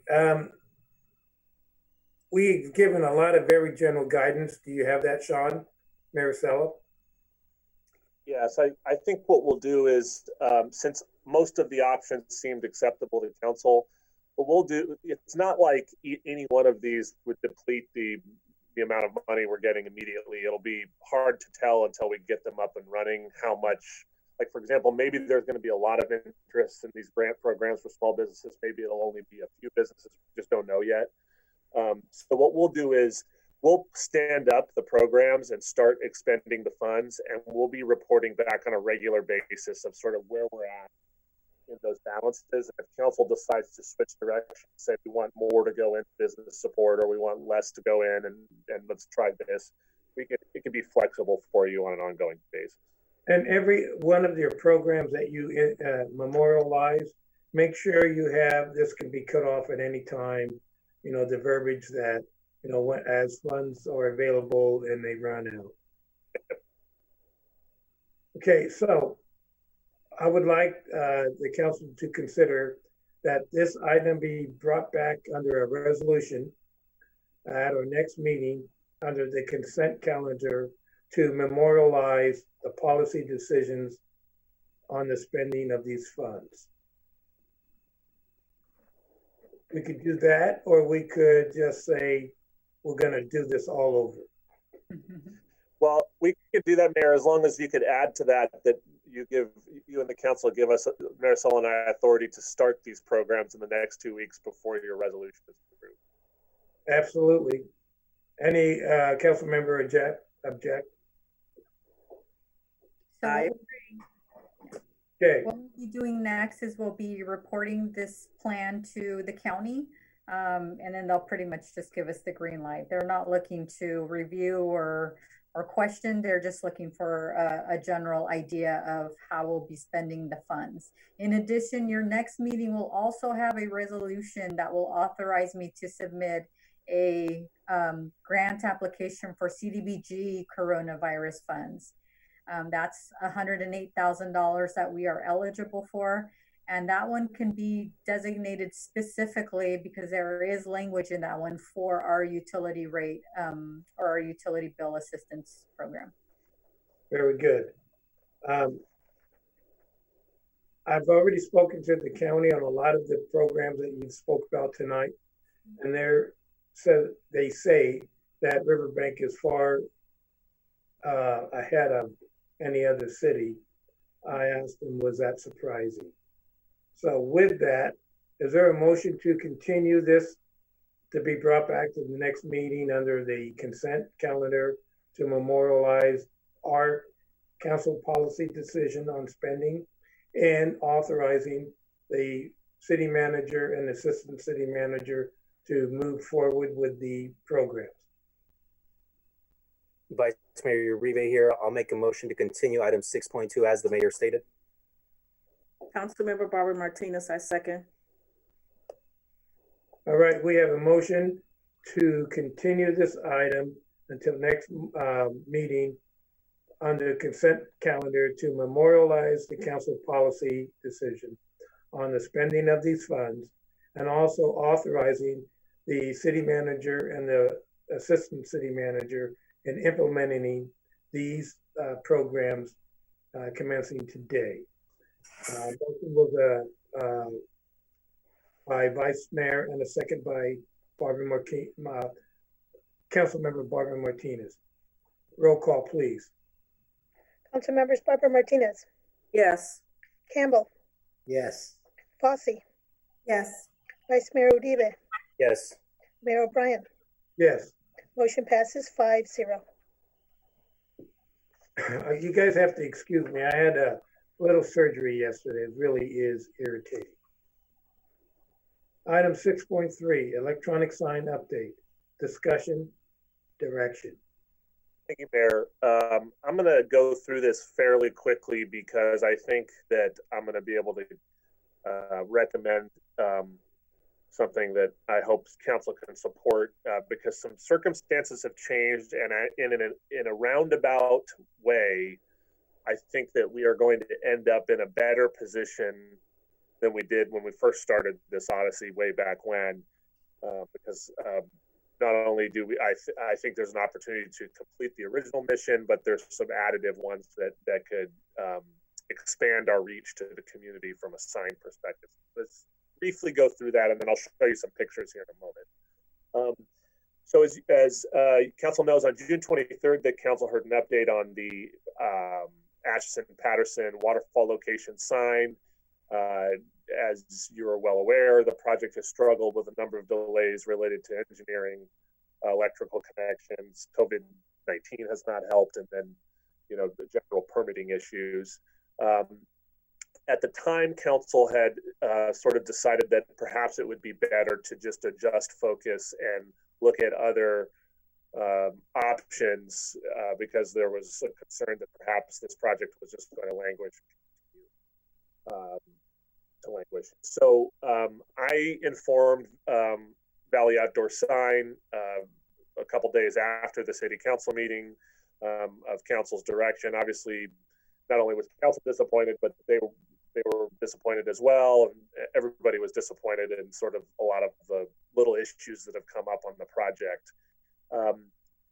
And that was really all I thought about it for a couple days until one of the co-owners of the company called me back a couple days later and said, hey, things have changed a little in the interim period between when council was considering this. A few important things have happened. One is we seem to have worked out the problem. The primary issue that remained was how the sign was going to be powered and whether the way that the waterfall cycles was going to cause issues with the electricity that runs the sign. And luckily, it sounds like shortly thereafter, their vendor has come up with a solution that will allow the sign to be illuminated at all times and run as it normally should, without us having to run power under Patterson Road or overhead. So that was one good thing. The more important one was that prior to council's decision on this, Valley Outdoor Sign had submitted a request for the Caltrans permit, which is really the most important document in order to make this project go. Because there will be private advertising on the sign, there has to be Caltrans approval, and there's a process that they go through. And as you all know, Caltrans, there's no guarantee when you may get approvals. There's general timelines.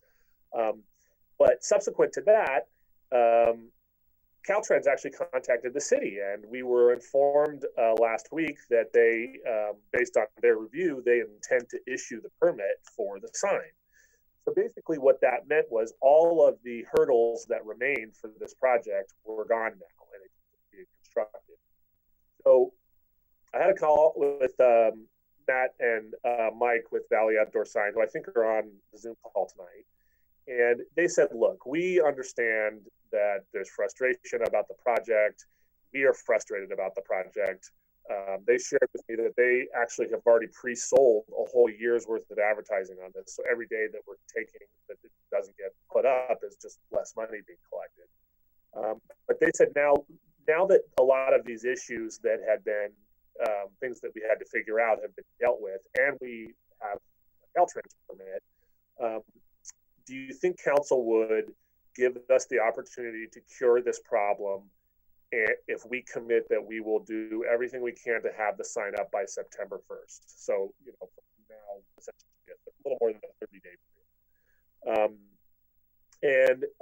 When I talked about it with staff internally, we felt like we had the responsibility to give you this option, because all of the other sign options that we're going to discuss later will be less than what this would be.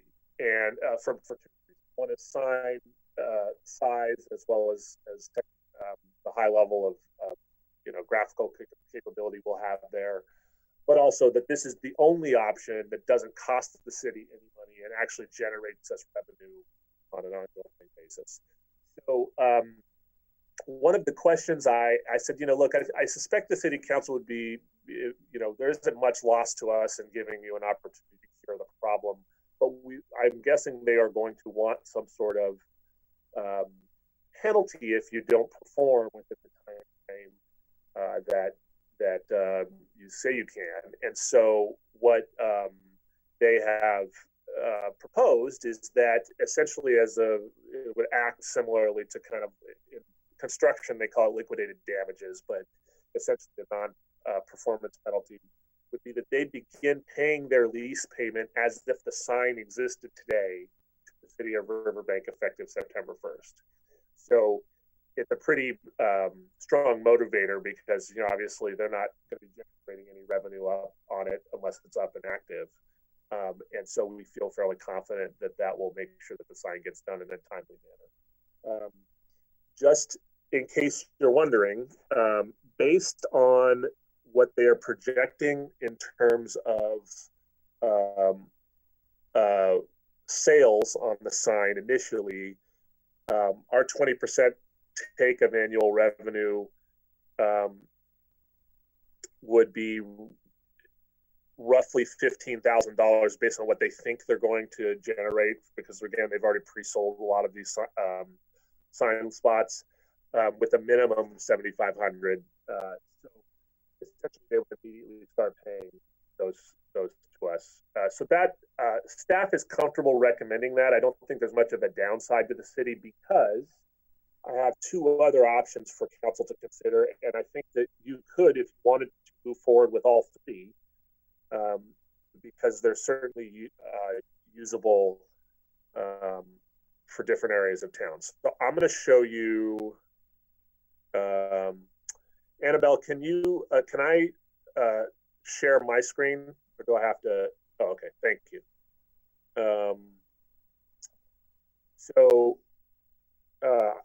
I just put this together so you can see some pictures. So separately, so let's set aside the waterfall sign for the moment.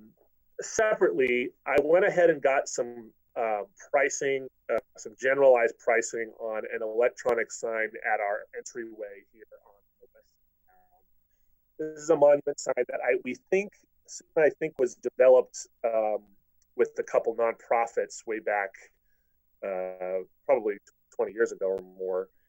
And you can see that on the face of it, there's a replaceable sign, which I believe has an event from last year on it. And so you can tell that it's not only is it not really catch anybody's attention, but it is a bit of a pain to be constantly going out and changing letters.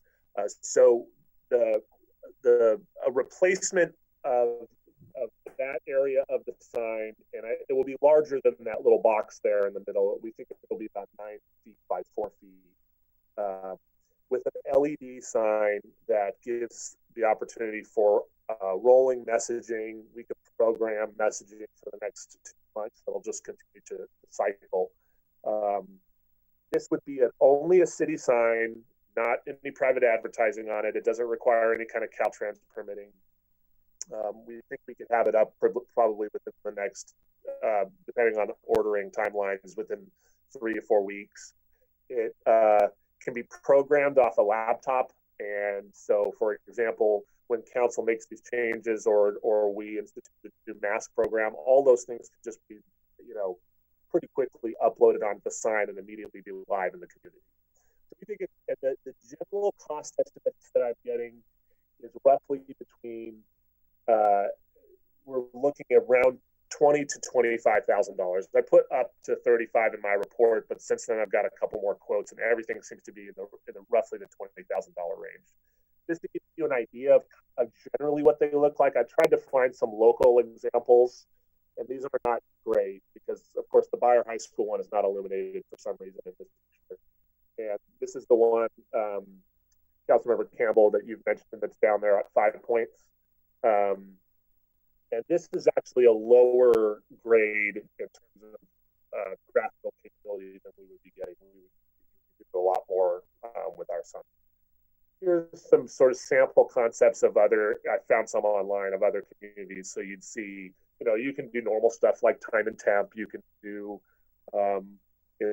patriotic things for the 4th of July. You can add in all kinds of other little graphical components that add to your message. The idea is to keep it fairly simple because, again, people aren't going to be looking at this for 15 seconds. They're driving by with 3 or 4 quickly. But that'll generally be what it looks like. What I'd like authority to do is to have budgetary authority from the council to spend up to $25,000 out of public benefit to fund this sign, because I think it'll be a good additive sign that's only for city use.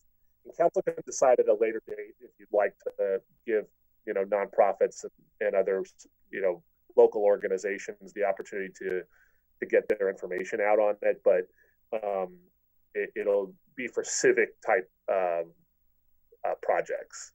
And then in addition to that, the mayor and council also asked me to look into more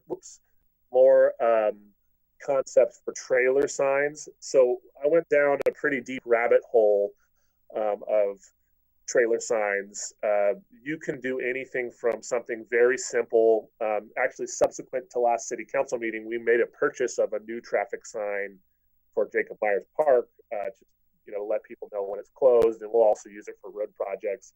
It was a very simple, I think it was roughly $15,000.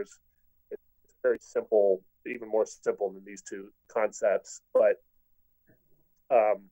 it's limited, right? It's mainly text. You can't really do graphics. And so it's really just for basic messaging. And the value is that you can move it around town, which can be useful, certainly in a situation where you want to get information to areas of the community that maybe aren't driving by our waterfall sign or our sign along the road. There's some value to that. What I found, though, is the higher you go up in terms of graphical capability, first of all, it gets incredibly expensive. Over some of these signs are over 6 figures. They could, put a movie on them, with that level of sophistication.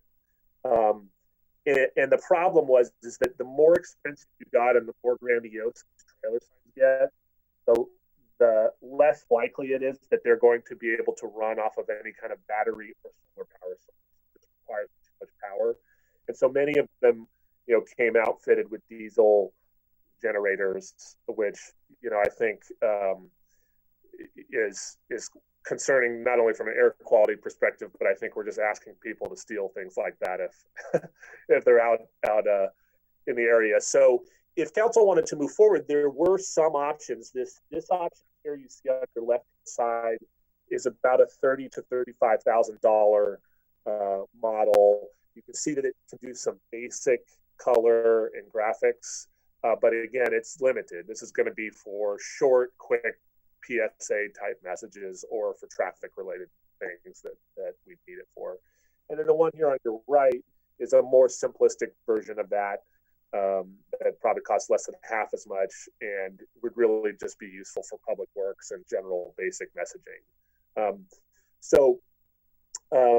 Based on sort of a lot of thought on this project. Hold on, I'm going to get out of screen share here. My recommendation is that council, at a minimum, proceeds forward so that we can see the completion of the waterfall sign, and also authority for the sign along Patterson, which I think cures a lot of the messaging related kind of concerns council has. Like right away, we'd be able to get more messaging out. And then if you're also interested in the trailer option, I'll bring you a separate item at a future meeting with exact prices on that, because I'll need to drill down a little more. But you can do all three. Public benefit exists for these types of things. This certainly is related to public safety, and this is also a project that we otherwise couldn't really afford, in other areas. So that's my report and recommendation, and I'm happy to answer any questions. Okay, Sean, on the ones that would be using for roads and public works, I think maybe we should take that out of the public works budget, but consider that in the future. That's something you're going to bring back to us. That's fine. I do like the one on the Patterson Road, but that's limiting to less than 25% of the traffic coming into the city. You have more coming in from Oakdale, and then you also have a greater number coming in from Claus Road. So we need to start looking at those options. I also would like you to think of, for traffic, is the radar signs that can be tied into picture taking. Because if somebody's coming down at 100 miles an hour on Roselle, I'd like to be able to snapshot the picture and, say, give a friendly reminder you're being watched.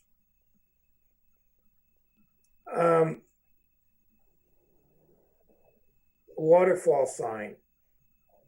We started this process. You and I started this process when you first came on board. I started in 2015 with Jill. 2016, we were trying to get this going. And we are as far as we can be in 5 years. So I'm leery of the timeline given, and I don't like penalizing, but if at 1 September they're not done, whatever they have erected is now ours, they walk away. That's my opinion.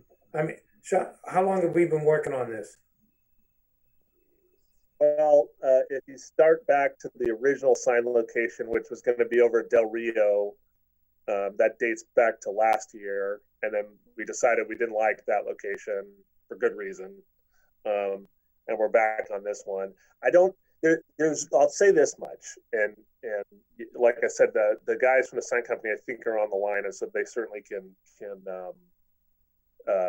weigh in too. I think that across the board, me, staff, the project has been plagued with non-starters all along the way. And it's not an excuse, it's just the reality.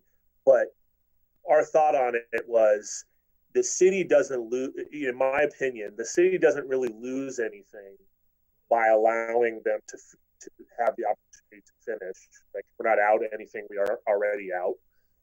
And we already know we're going to accomplish one of our goals, which is to have another sign elsewhere. So the sign will be done regardless. This perhaps gives us the opportunity to have two instead of one. Hey, Councilmember Campbell, I'd just like to say a couple things. I agree with the mayor. I'm a little bit leery also.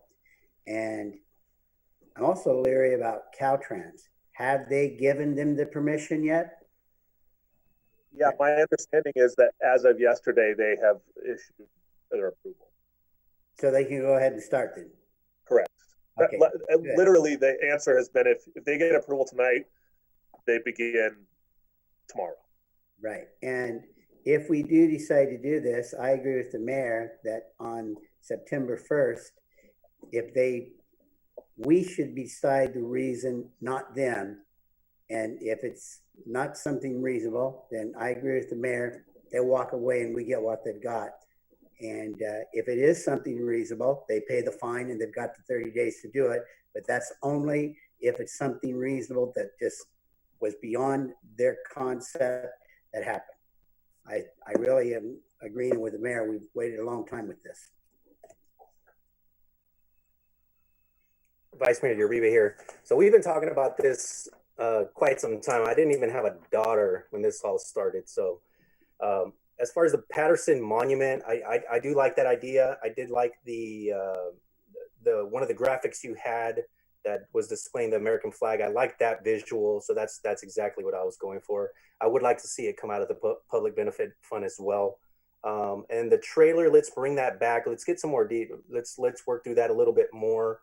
And then just like the mayor said, yeah, come September 1st, it is what it is. If it doesn't go up or something happens, I think we just kind of cut ties and end it there. Councilmember Barbara Martinez, I'm stepping on a limb and going with the sign company I'm going to take them at their word, their good faith word, and say that they're going to come through for us. And also, Sean's going to hold them their feet to the fire and get the sign up and erected and get it going for us. And so I'm just going to believe that they're going to do the right thing and get it going and not have to pay the fine. And then I also like the sign on 108. And I think that we do need to have more signage, but let's get started first of all with what we're going in, the direction that we're going right now, which is to have the waterfall sign and the one on 108, and then come back and we can talk about the trailer sign later. Thank you. Councilmember Fossey here. I'm running a project for my job that started 4 years ago. I'm just now getting ready to send it out for construction. So I can feel for the people wanting to do the sign. There's things that happen that just don't move forward. I think they're ready to go. I think like Sean said, they want to step in and do it. I think it's a great opportunity for the city. I think it's a great location. Let's go for it. I also like having us purchasing a sign when you're coming into Riverbank. I think it's good to go ahead and buy that one. Let's get it up and let's see what a difference it makes, how much it costs to do anything, and use that as our a test one to see about putting one on Oakdale and Claus. So I'm for both. I'm still going to go with I hate those truck ones, the trailer ones. I don't want those. That's me. Okay. So, Annabelle, is there anyone that wants to make a comment from the public? Mayor, there is no one indicating they would like to speak. Thank you. And Annabelle, just to remind everybody, they have to press *4. *9. *9 to raise their hand to speak. And no one is raising their hand. So right now, the way I see it is that we're going to proceed with the current company on Patterson Road at the waterfall to construct the electronic sign by the 31st of August, or there will be penalties. September 1, I think, was the date. That's when it has to be up and running. Yeah, correct. So what's the day before that? The 31st of August. Okay, the 1st of September. Secondly, we're authorizing the city manager to expend the appropriate amount of funds, whatever the cost is for that Patterson Road one sign coming in on the into the city limits at the Rotary and the women's, it's not the women's club, but the sign there. And third, the city manager will come back on additional signage in the portable region. And fourth, I'm going to impose upon him is that while this has only taken 5 years to come to fruition, that don't give up on additional signage in different areas of the city. So that is what, Annabelle, is that clear enough? Yes, sir. Okay.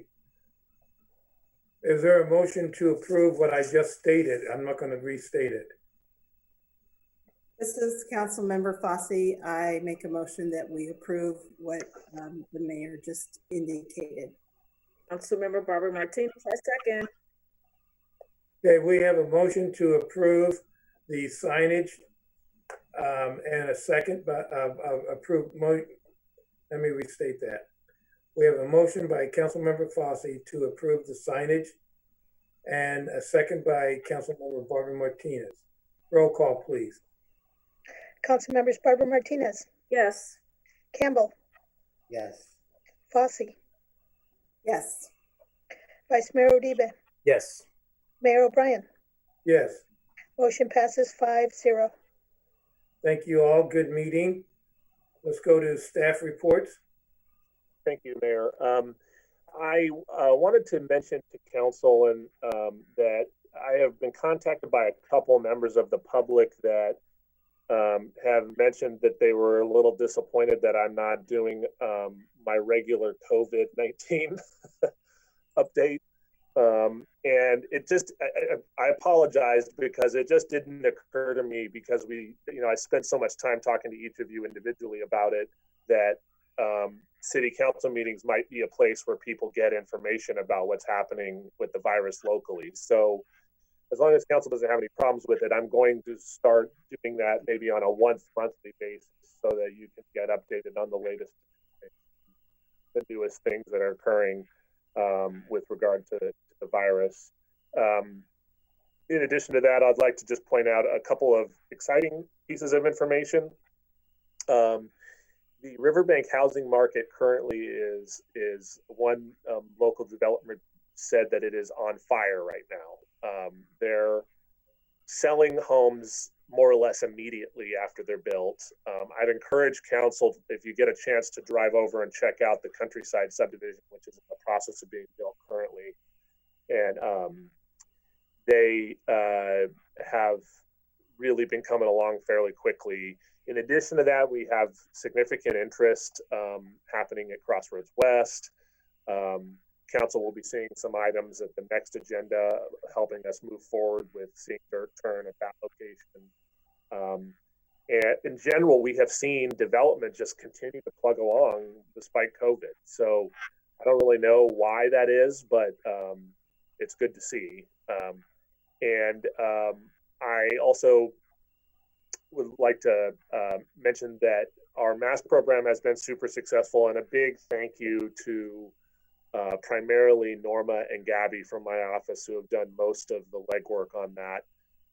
Gabby in particular has been out making sure that it's getting to our nonprofits. In addition, one other thing that wasn't mentioned, we have contacted and provided masks to every care home in Riverbank, and are working on convalescent type homes as well, that are hospice type homes that may need them as well. So if you need masks, please contact the city of Riverbank, and we will make sure that we do what we can to get them. Thanks.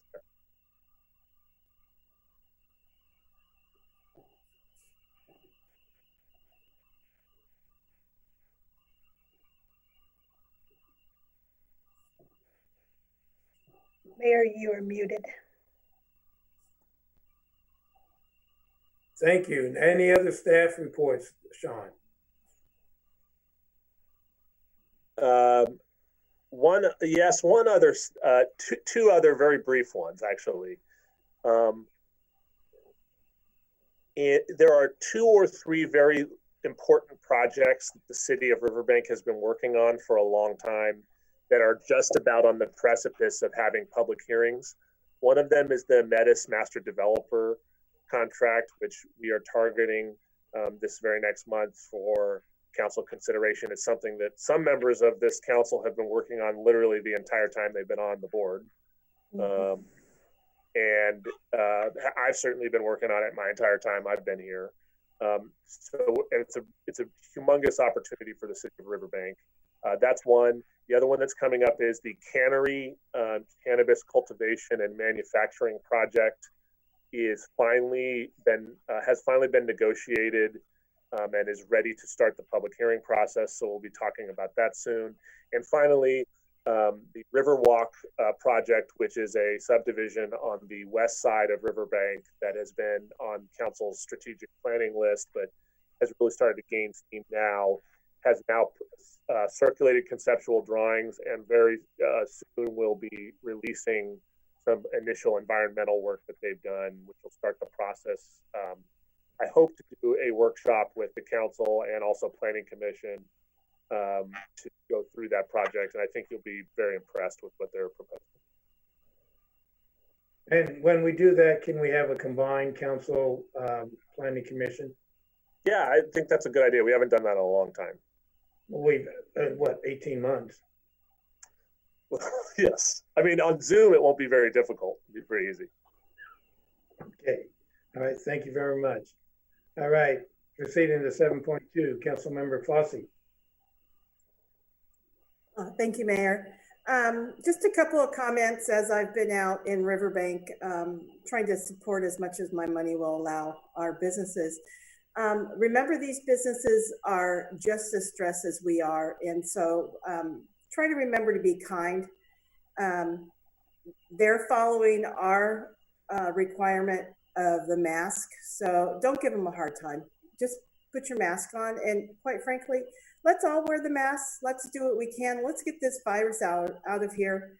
I have a 16-year-old daughter who is a junior in high school and is disappointed she can't go back to school physically. So my new mantra is wear the mask. Let's get the kids back. So everybody do what you can to get this COVID-19 out of here and be kind to everyone. Thank you. Thank you. Councilmember Campbell, please.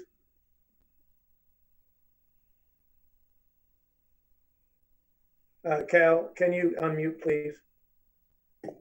I agree with everything that Councilmember Fossey said, and I would encourage everyone, because as this COVID virus thing goes on, I see a lot more people getting depressed. If you see that, try to say something nice to them, try to get them in a positive way, and keep your mask on, because it has been proven that it does help make this thing go away. Thank you. Councilmember Barbara Martinez, please. So everybody's talking about wearing masks. Yes, it is very uncomfortable in the hot weather that we're having right now to wear your mask, but please continue to remain safe by wearing one. And check on each other because of the hot weather, especially our elderly community.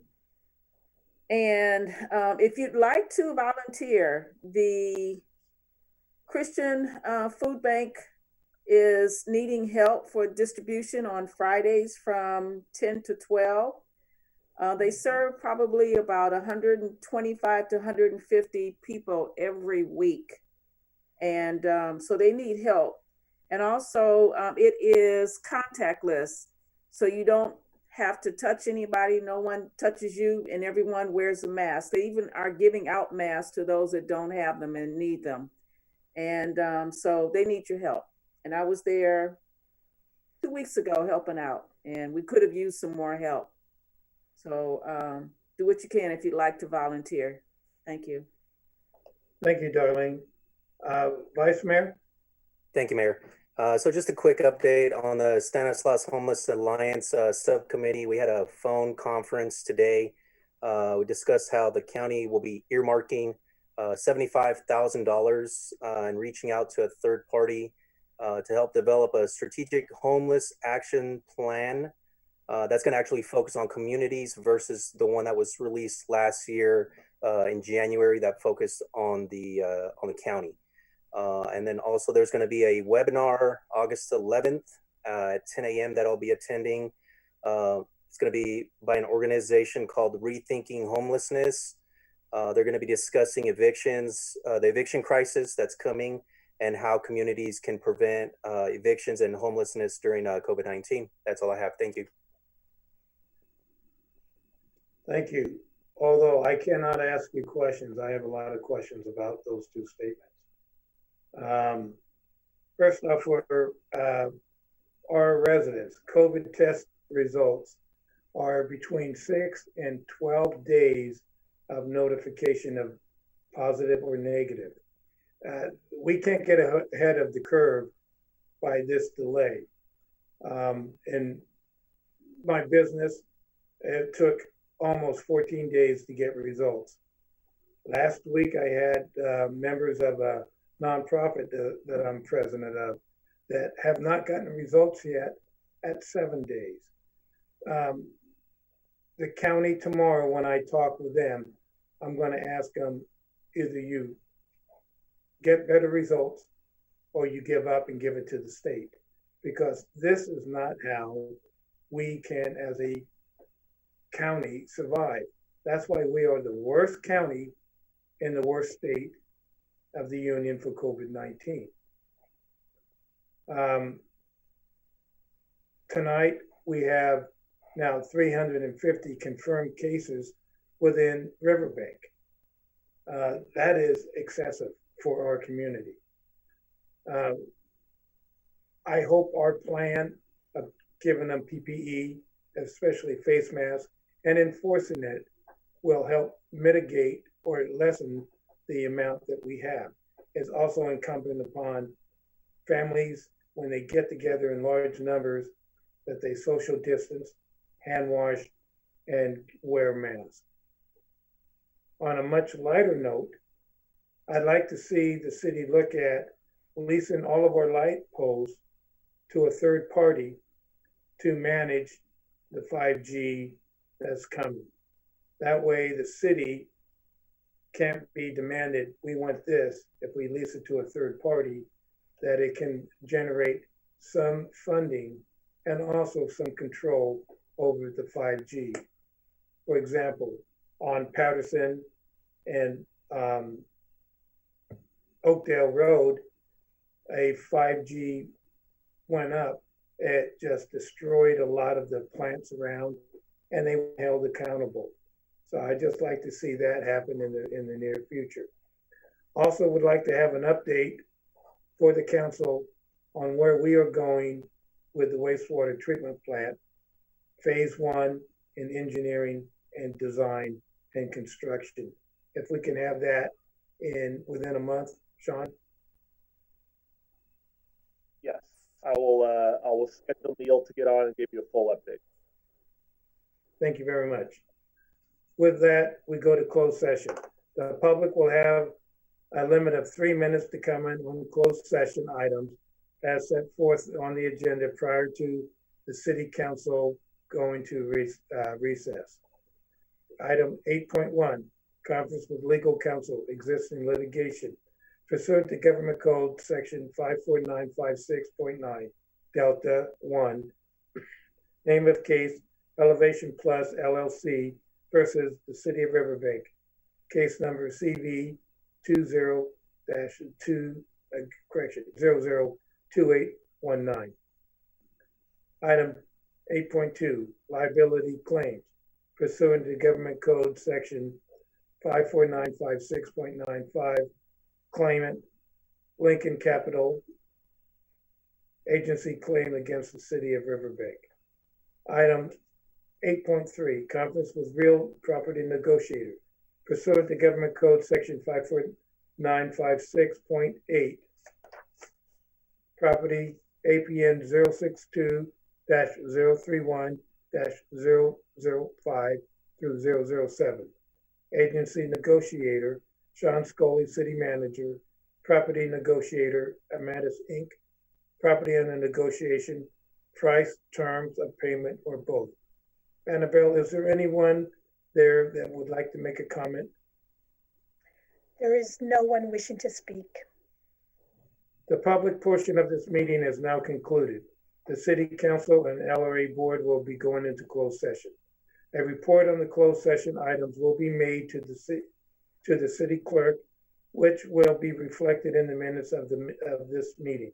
Anyone interested in receiving what was reported on the items may contact the city clerk by calling 209-863-7189 or email cityclerk@riverbank.org. The August 11th regular city council meeting is canceled.